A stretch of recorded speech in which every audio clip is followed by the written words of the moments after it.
Alors nous nous retrouvons pour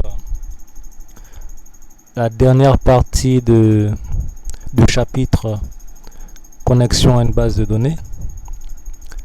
Précédemment, nous avons vu comment créer un opérateur forestier. Ensuite, nous avons vu comment créer une asset annuelle de coupe. À présent, nous allons voir comment se servir de ces deux paramètres pour se connecter à une base de données. Nous allons cliquer donc alors sur notre bouton nouvelle connexion, toujours. Nous allons rechercher notre opérateur exploitation forestière Bamou Gabon.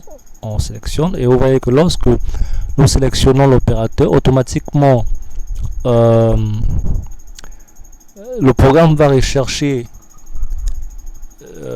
toutes les assiettes qui appartiennent à cet opérateur et il va se bloquer sur la dernière sélection qui a été faite, donc notamment la dernière assiette que nous avons créée ici en l'occurrence. Et puis en bas nous avons l'exploitant, donc vous pouvez voir à côté c'est écrit titulaire, donc c'est l'exploitant, le concessionnaire lui-même, le concessionnaire qui est en même temps exploitant. Une fois que nous avons sélectionné tous ces trois éléments, nous pouvons donc cliquer sur valider pour valider la connexion. Lorsque nous cliquons sur valider, alors l'observation que vous pouvez faire ici, c'est déjà que le bouton accès au module s'est débloqué. Au départ c'était grisé et puis les en-têtes ont changé, on a plus d'informations maintenant. Vous pouvez voir, c'est écrit base de données de l'assiette 2024 CFAD EFBG UFG2 au fouet.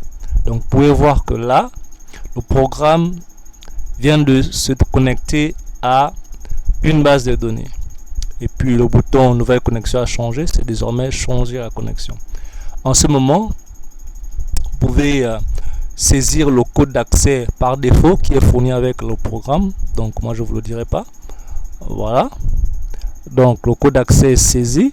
Une fois que vous avez saisi le code d'accès, vous pouvez donc cliquer sur le bouton accéder au module pour ouvrir le module exploitation, le module de traçabilité forestière. Donc je clique dessus, voilà, et vous pouvez voir nous avons accès au module traçabilité forestière, comme c'est dit en tête, UFBG ACC1 2024 traçabilité forestière. Voilà, bienvenue.